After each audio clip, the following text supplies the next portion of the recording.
DCGB Bareta alas 12. Mga pinakahuring pangyayari sa Kabikolan, sa nasyon, asin ibang parte kan kinaban. Ibabareta na ngunyan. DCGB Bareta alas 12. Ngunyan, ang sa inyong tagapagbareta.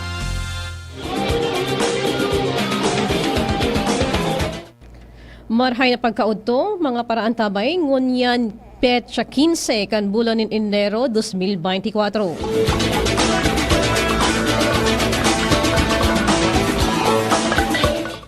Enot sa satuyang mga headlines, baretang lokal, Legazpi City Mayor Carmen Geraldine Rosal wara ni negatibong komento sa nangyaring balasahan sa committee chairmanship kan mga konsehal sa sangguniang panglunsod kan Legazpi.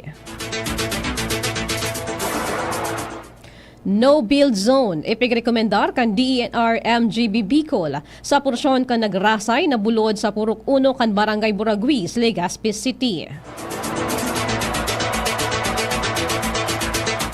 Baretang Nasyonal. Mayorya kan Pinoy bako pabor sa Pogo. Comelec, pag-aadalan in Marhay ang mga akusasyon kontra sa Miro ang solong bidder para sa 2025 midterm elections.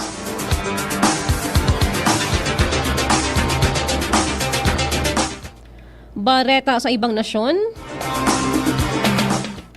Iceland President nangapudan sa iyang komunidad na magkasararo dahil sa hagyat na pigkakahampang dahil sa pagputok kan bulkan.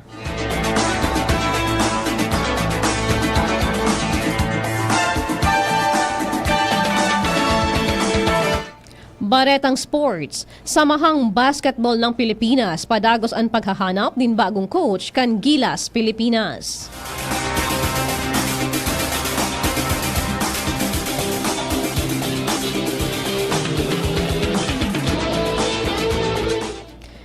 Iyan ang mga headlines para sa detalyes kan mga bareta. Ang baretang ini hatod sa Indukan, Ginebra San Miguel. Lamang ang may tapang sa Ginebra.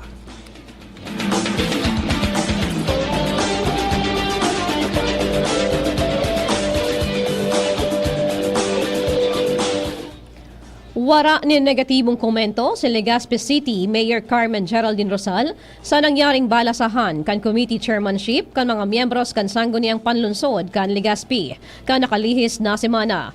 Ini ang ipinahayag na reaksyon kan alkalde sa DZGB News kung sain sa iyang ipinaliwanag na wara siya ni nahihiling na maraot na resulta kaini asin naglalaom siya na padagos man giraray ang pagsuporta kan lambang miyembro kan konseho ang mga nainot ng ipigbusol ng mga programa kan lokal na gobyerno kan Legazpi na mapapakinabangan kan mga Legazpeños. Kasabay kaini, nagpahayag man in kumpiyansa ang alkalde na magiging cooperative ang mga miyembro kan konseho sa mga inisyatibo kan syudad dahilan ta nakamonitor man digdi si Vice Alkalde Bobby Cristobal na iyo ang pamayo kan nasabing konseho.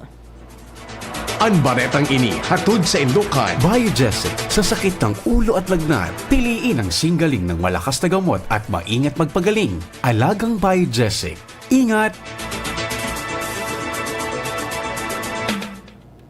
No-build zone sa nagrasay na porsyon kan bulod kan Purok 1 Barangay Buraguis, Legazpi City.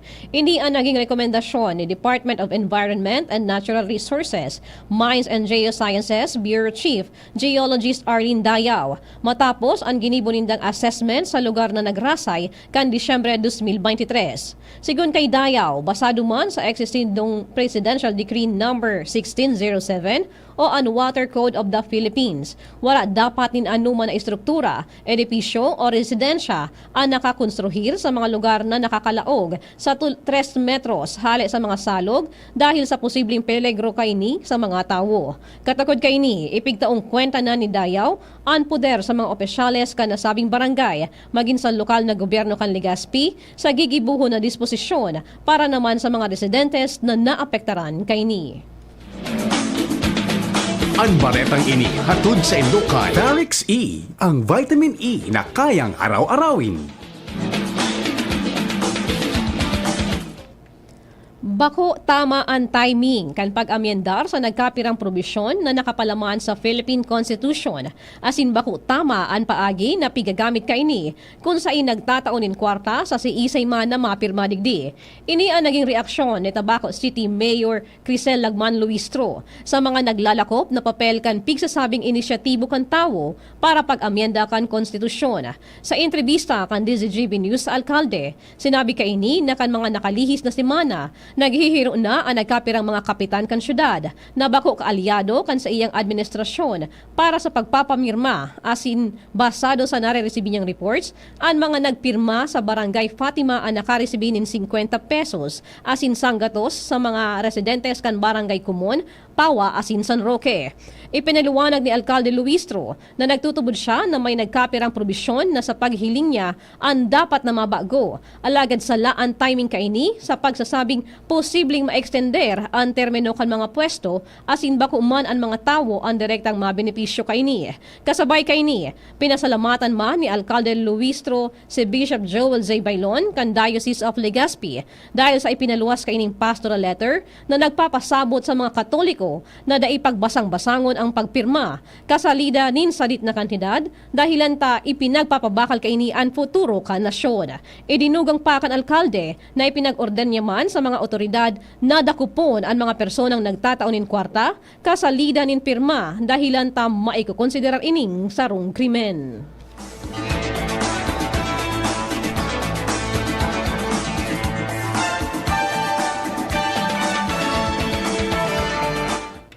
Nilinaw ni Konsehal Mary Ann Amano kan Ginubatan Albay na sulamenteng for public information ang rason kung nata siya nagpost sa iyang social media account. Manungod sa kawaaran in quorum kan sangguni ang bayan kan Ginubatan sa primerong sesyon regular kaini kan nakalihis na semana. Sa pakikipaghuron kan DZGB News kay Amano, tinawan doon kaini na wala siya nin ibang intensyon o motibo lalo na ang mangraot o makakulog nin si Isay man sa nasabing Facebook post. Ipinaliwanag ni Konsehal Amano na sinda bilang miyembro kan konseho bako sa na simpleng public servant kundi sarong lehislador na dapat magtaonin prioridad sa makakarahay sa tawo. Sa ibong kaini, kinumpirmar man ni Amano na puon ngunyan aldaw Enero 15 sagkod sa aga Enero 16 nakatalaan na ipresentar ang mga pamayo kan kada departamento sa indang mga proyekto para sa pighahagad nin pondo asin posibleng mag-extender nin pirapang aldaw ang hearing in kaso dai matapos ang paghururon. Katukod kay ni hinagad ni Konsehal Amano kay BC Alkalde Gemma Onongco asin sa iba pang miyembro kan konseho na magkasararo na sana dahilan ta mas dapat natauanin focus ang budget kan lokal na gobyerno para masiguro mo na matatauanin marhay na serbisyo asin programa ang mga Ginubatenyos.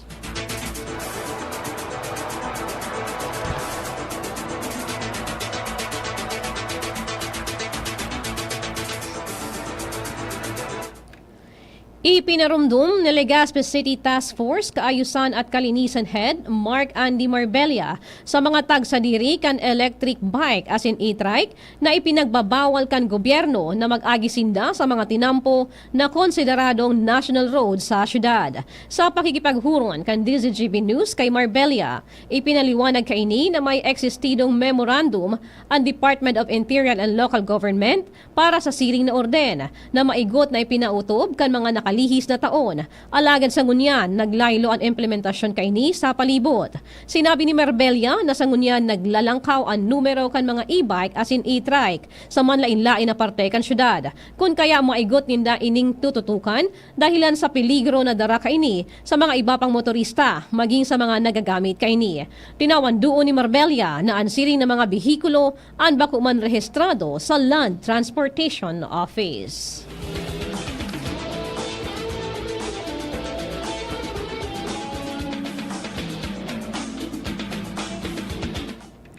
Tinauwan in rekognisyon kan lokal na gobyerno kan Kamalig Albay ang sarong public safety officer dahil sa ipinahiling kay ning isog matapos na madakop ang sarong snatcher kan nakalihis na semana. Sa ginibong flag raising ceremony kasubagong aga, personal na nagpaabot nin pagbati, sertipiko as seen cash rewards si Alcalde Caloy Baldo kay Telemaco Conmigo Morada Jr. matapos ang matrayumpong nadakop ang snatcher sa Barangay 2, Poblasyon, kan munisipyo na nagresulta para makabalik ang hinabas kay ning gamit sa biktima. Sigun kay Alcalde Balod, si Morada ang primerong recipiente kan Program for Recognition and Awards to Inspire Service Excellence or PRAISE na pigaapod. Katagod kay ni, pig-enganyar kan Alcalde ang gabos na public safety officers kan munisipyo as in miyembro kan Philippine National Police napakusugon ang presensya sa mga estratehiko as in publikong lugar para masiguro ang katrangkiluhan as in pasiorden sa banwaan.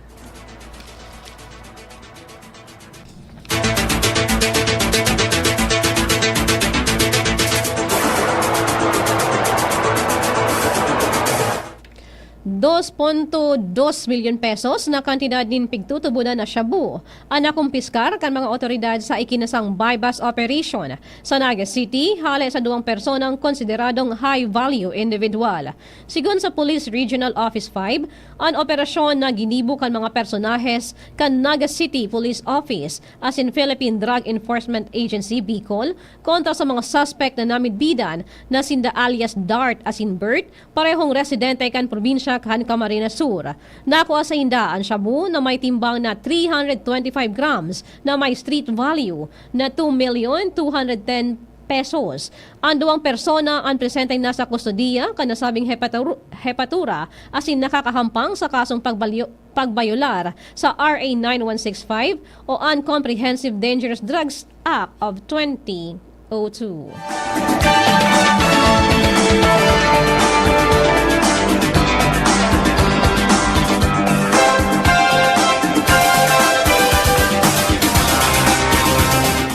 Iyan ang enat na parte kan sa tuyang mga dakulang bareta. Mga baretang lokal. Bareta sa national, international, asin iba pa makalihis kay ni. Para sa liver lovers, Liveraid man giraray. Liveraid Silimarin Capsule. Liveraid sa bayani proper diet as in exercise, uro aldaw. Liveraid Silimarin Capsule. Maging liver lover, Liveraid na. Mahalagang paalala, ang Liveraid ay hindi gamot at hindi dapat gamitin panggamot sa anumang uri ng sakit. Para sa liver lovers, Liveraid man giraray. Liveraid Silimarin Capsule. Liveraid sa bayani proper diet as in exercise, uro aldaw. Liveraid Silimarin Capsule. Maging liver lover, Liveraid na. Mahalagang paalala, ang Liveraid ay hindi gamot at hindi dapat gamitin panggamot sa anumang uri ng sakit. May iba't ibang karamdaman ka ba gaya ng high blood pressure, diabetes, sakit sa puso, sa kidney, sa atay, may myoma, na stroke, may gallstones, cancer at marami pang iba? Ang Amazing 4 ng Miracle Health Corporation ang subukan mo. Makakatulong dahil mula ito sa epektibong Amazing Trio at mas lalo pang pinalakas dahil sa Mega 1 na mayroong 21 sangkap. Subok ng nagpapalakas ng immune system at marami na ang mga natulungan na mayroong iba't ibang karamdaman. Huwag nang patagalin pa. At magpakonsulta. Maaaring pumunta kay Doc Joey Bitito sa Barangay 18, Cabangan West, Legazpi City, kaharap lang ng Bangko Sentral ng Pilipinas. O tumawag sa 0998-975-8121 or 0917-853-8933 para sa free consultation sa natural medicine. Mapapanood din ang serbisyong natural, kalusugan at bayanihan sa YouTube channel at sa Facebook page na Doc Joey Bitito. Halika na sa pinakamura, panlalaki, pambabae o pambata. Sexy fashion, presyong abot kaya. Dito ka na sa tunay na pangmasa. Bag, shoes, pants, RTW. Dito na sa home, marami ang matitipid mo. Budget ay sapat sa bilihing mura. Dito na tayo sa tunay na pangmasa. Home Enterprises, the cheapest in town. Home Enterprises. Ubo? Plemix! Hika? Plemix! Plema? Ilabas yan! Plemix Forte Lagundi Capsule and Syrup. Gawa sa natural na lagundi. Plemix! Basta lagundi, Plemix! Vitix Segundo L is the generic name of Plemix Forte. If symptoms persist, consult your doctor. Ubo? Plemix! Hika? Plemix! Plema? Ilabas yan! Plemix Forte Lagundi Capsule and Syrup. Gawa sa natural na lagundi. Plemix! Basta lagundi, Plemix! Vitix Segundo L is the generic name of Plemix Forte. If symptoms persist, consult your doctor. Tanggal ang plema, tigil ang ubo. Maluwag ang paghinga sa Plemex Forte. Basta lagundi, Plemex. Ang Plemex Forte Lagundi Syrup at Capsule ay mabibili sa pangunahing butika o drugstore na malapit sa inyo. ABB Catering Services.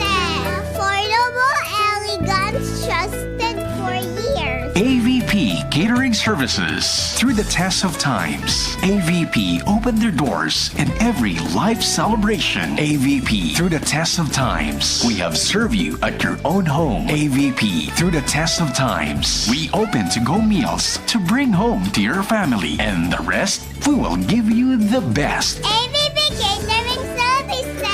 AVP Catering Services is here to serve you from delectable Bicolano and international dishes to a beautiful atmosphere of our function halls. Perfect for all kinds of celebration. For reservation and inquiries, call AVP At 0926-970-1851 or at 0918-735-4008. Email us at avplegaspi@gmail.com or visit us along Imelda Rosas Avenue, Legazpi City. Follow us on Facebook.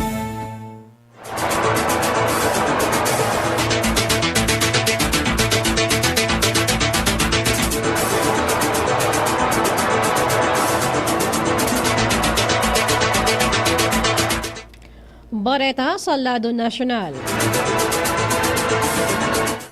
Kadaklan sa mga Pilipino ang bako pabor na tugutan ang Philippine Offshore Gaming Operators o mga POGO na mantener asin mag-operate sa nasyon. Sa pinakaultimong survey kan Pulse Asia Research Incorporated na ginibo pon kan Disyembre 3 hanggang 7, 2023, na may 1,200 na respondents, 85% kan mga nag-survey ang bako pabor sa POGO operation sa nasyon. Sigun sa survey, 82% sa National Capital Region, 88% sa Balance Luzon, 93% sa Visayas, asin 75% sa Mindanao ang bako pabor sa POGO operations. Pag-abot sa class, 87% kan mga nasa ABC class, 85% sa D class, as in 84% sa E class ang kontra sa operasyon kan POGO. Ang mga pangenot na rason kan mga respondent, ang paglangkaw kan mga krimen na kaimbwelto ang mga Chinese national, nasa 59%. Paglakop kan mga bisyo, nasa 56%. Naglangkaw ang numero kan mga Chinese national na nagtatrabaho sa nasyon, 48%. Pag-iwas sa buwis na ginibukan POGO operators, 39%. Kakulanganin oportunidad na ipigtatao sa mga Pilipino, 34%. As in paglangkaw sa renta o kantidad nin mga residential o business property, 27%. Kaibahan pa sa mga rason na naunambitan ang sarong pagtubod na ang pagsusugal ang kontra sa Islam. Kan haputon kung paano dapat maghiro ang administrasyon ni Presidente Marcos para maresolberan ang issue kan mga POGO sa nasyon. Ang mayorya kan mga survey or 87% ang nagsabi na dapat punduhon na kan gobyerno ang operasyon kan POGO sa laog nin tulong bulan.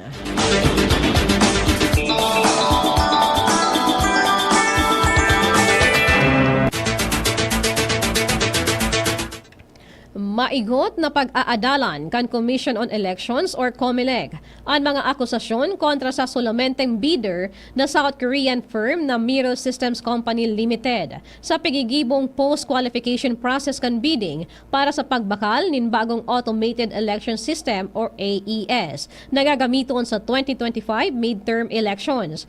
Sigon kay COMELEC Chairman George Garcia, na sa ibong kan pagiging solong bidder para sa procurement project kan Miro, bako bako otomatikong itatao kan poll body sa nasabing kumpanya ang proyekto. Kaipuhan sumalang muna ang kumpanyang Miro sa sarong post-qualification evaluation na madara naman sa COMELEC Special Bids and Awards Committee o SBAC na irikisa ang technical requirements na ipigtalaan para sa 2025 automated election, maging ang pagberipikar sa gabos ng mga dokumentong isinumitir kan Miro. Sigun kay COMELEC Chair Garcia, en kaso mapatunayan na nag-uutik ang Miro, posible ining madiskwalipikar na posibleng magresulta sa pagdedeklarar kan komisyon in failure of bidding. In kaso magkaigwan in failure of bidding, sinabi ni Garcia na mapipiritan ang COMELEC na maggibo nin ibang paagi araw kan pig-aapod na negotiated procurement. Ang lakdang na ini kan poll body, ang kasunod kan pangapodan kan election watchdog na Democracy Watch Philippines sa COMELEC. Naimbestigaran ang track record kan Miro dahil sa kontrobersiya na sa nasabing kumpanya, kaibahan ang aligasyon na palpak asin questionable mga proyekto kaini sa eleksyon kan Iraq asin Democratic Republic of Congo.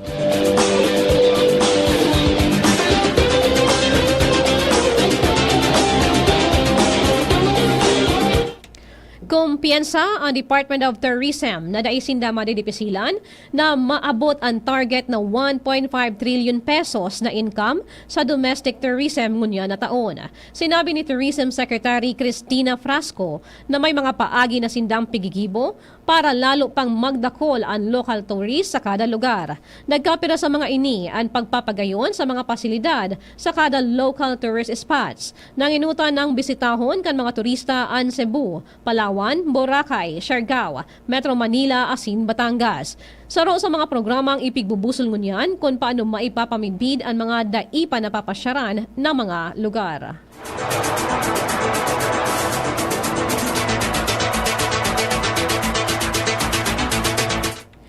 Ibubusol kan ACT-CIS party list ang lay na mataunin prioridad sa pagkua sa trabaho sa mga retiradong mga uniform personnel sa mga kumpanyang pribado man o sa gobyerno. Sigun kay ACT-CIS Representative Erwin Tulfo, ang pag-hire o pagkua sa mga retired uniform personnel sa trabaho ang simbolo kan pasasalamat kan komunidad sa saindang pagsiserbisyo sa nasyon.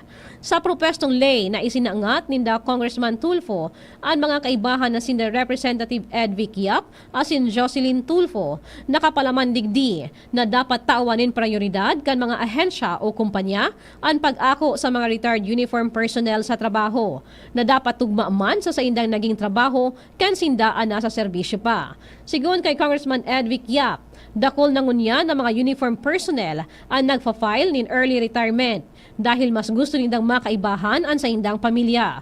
Para naman kay Congressman Jocelyn Tulfo, bako sa limitado sa mga polis asin soldados, kundi pati mga miyembro kan Coast Guard, Bureau of Fire asin Jail Management.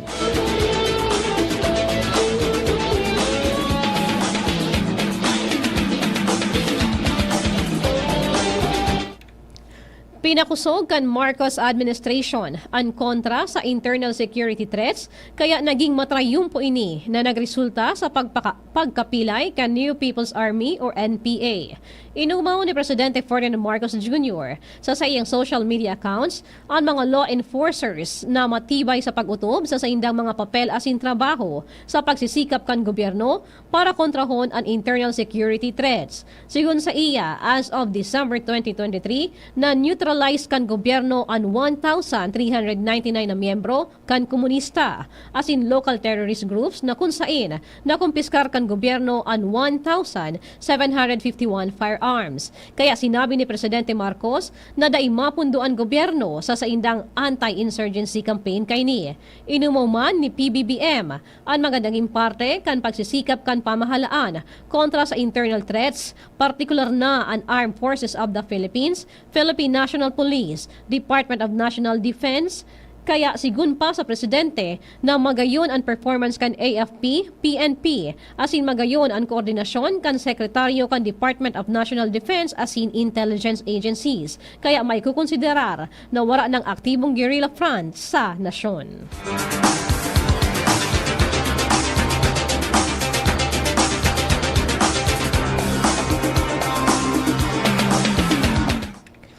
Mantenidong committed ang Department of Foreign Affairs o DFA sa One China policy sa tahaw kan naglalalang tensyon sa pagultanan kan China asin Taiwan.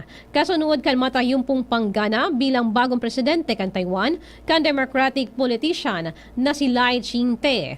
Enot nang binatikos kan China si President Lai dahil separatist na opinyon kay ni sa tahaw kan padagos na pag-aangkin kang Beijing sa Taiwan bilang sa diri kay ning teritoryo. Sa sarong pahayag sa giraray na pinagtibay kan DFA ang mga prinsipyong nakapalaman sa Joint Communique of the Government of the Republic of the Philippines as in Government of the People's Republic of China na pinirmahan ni dating Presidente Ferdinand Marcos Sr. as in Primer Zhou Enlai kan Hunyo 9, 1995. Ipinaliwanag kan ahensya na sa irarom kan Joint Communique nagkasundo ang Pilipinas as in China na pakarhayon ang gabos na dai pagkakasinabutan sa paagi kan matrangkilong paagi na dai nagagamit o magamit nin persa. Pigmidbidman kan Pilipinas ang People's Republic of China bilang solong legal na gobyerno kan China. Asin pigagalang ang posisyon kan Beijing na ang Taiwan ang sarong importanteng parte kan teritoryo kay ni.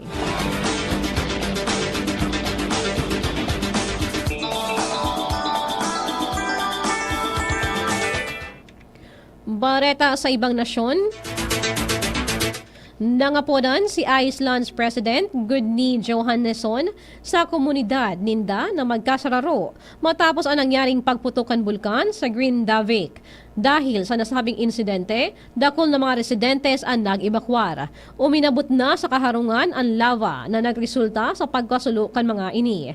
Sigon naman kay Prime Minister Catherine Jacobs Duterte na ang nasabing aldaw ang maikukonsiderar na madiklom na aldaw bako sana para sa mga Grindavik, kundi pati na sa bilog na Iceland.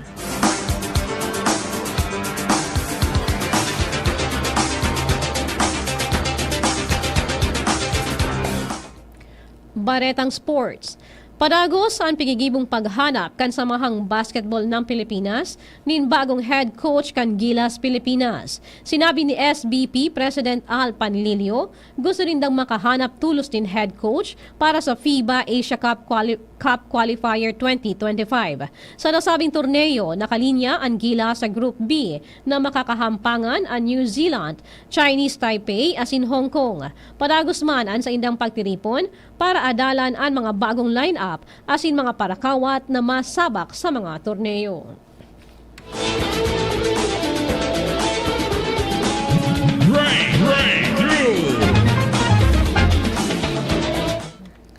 Posible na ang pagkakaigwanin internet connection maski ika ang nasa alapaap sa kainin sarong naglalayog na eroplano. Dahilan ini sa panibagong imbensyon kan European airline na SpaceX satellite internet connectivity na ikinabit sa indang Airbus A220-300 fleet. Sigun kay Air Baltic CEO Martin Gauss, dakol sa mga pasahero kan eroplano anda pwedeng mapindiente an sa indang mga trabaho asin kinakaipuhan in internet, mantang nagbabiyahe sa ere, kun kaya pig-inguwan ninda na makaimbento nin siring na teknolohiya. Sa paagi kan SpaceX satellite internet connectivity, mas magiging makaskas asin makusog ang internet connection kan sa indang mga pasahero na nasa 350 Mbps na. Alagad sa laog kan sarong eroplano, sulamenteng 20 persona sana ang pwedeng mag-connect sa Wi-Fi. Historiang naiiba.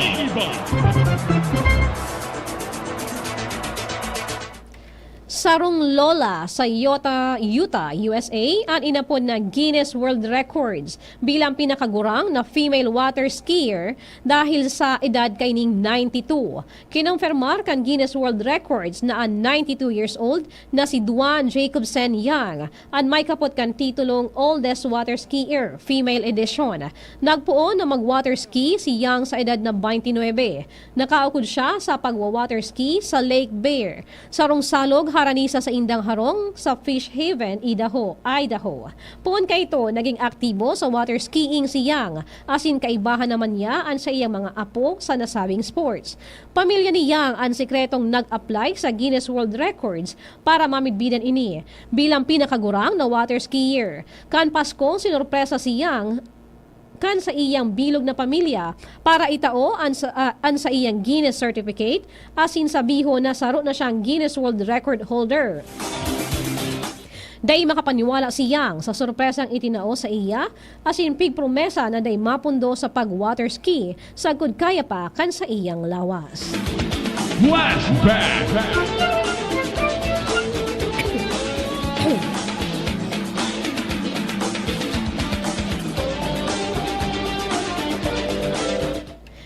Enero 15, 1894, kanamundag sa Imus, Cavite si Dr. Hilario D. G. Lara na inapod bilang Father of Modern Public Health sa Pilipinas. Nasa 5 dekada kan buhay ni Lara ang ginamit niya para mapag-adalan ang paglakop kan kolera, typhoid fever, dysentery, measles, asin, diphtheria. Resulta kay ni ang para maipreventaran ang pagdakol kan mga tatamaan kay ni sa nasyon. Dakol na mga rekognisyon ang naresibi ni Dr. Lara, kaibahan na ang National Scientist Award kan 1985. Kaibahan sa mga pig-establishar ni Dr. Lara ang Institute of Public Health sa University of the Philippines, asin National Research Council of the Philippines. Kaibahan man siya sa nag-organisar sa primerong medical library sa nasyon, asin ang community health demonstration centers sa bilog na nasyon.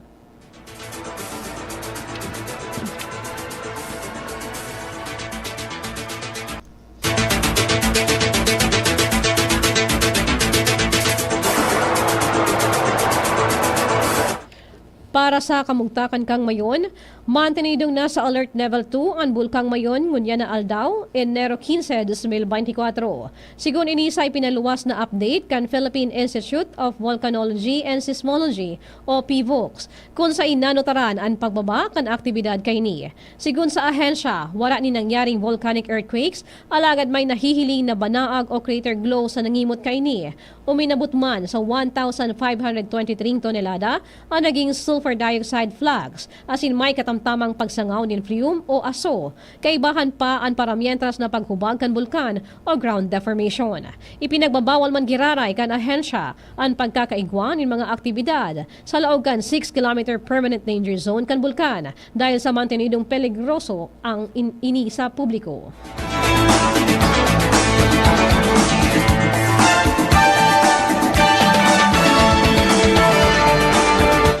Iyan ang kabilugan kan sa tuyang Bareta alas 12.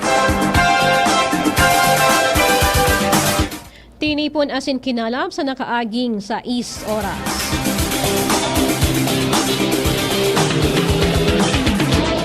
Sa pangaran kan pag-iriba sa Lado Technical, Kuya Jun Napolis. Sa pagsulat ni Bareta sa newsroom, katuwang tadyan si Jenny Matthew Balyaran asin Angel Mustaza.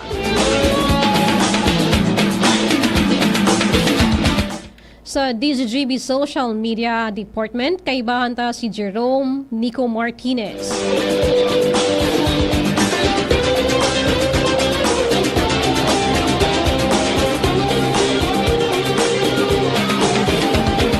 Sa pangaran kan sa tuyang News Director, asin bilog na tropa kan Megaforce Patrol.